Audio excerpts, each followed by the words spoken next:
ba, sa tingin mo pag bungal ka, maganda ka? Hindi nga rin. Kaya Ano yan? Sayang. kinakalaban mo ba ako, Aura? Hindi naman sa ganon. Nagsisip... Yun ay aking opinion lang.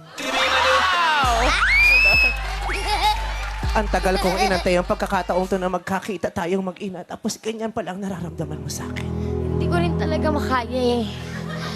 Kasi maraming taon, maraming lumipas na hindi tayo nagkita. Nagpakalayo-layo ako dahil inakala ko yun ang makabubuti para sa'yo.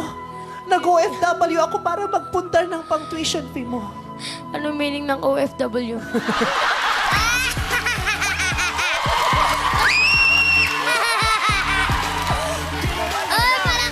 Sige, iibahin ko na lang.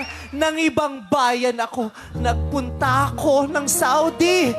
Nagpaalila ako sa mga kamelyo para sa... Tama na, hindi ko naman sinabing mag-ibang bansa ka. Mag-ibang bayan ka. Kontento naman ako kung anong meron tayo nun. Palakpakan naman dyan! Pero ayoko ng sapat lang, anak. Gusto ko marami kang Ikaw maranasan. may gusto kasi may foreigner doon.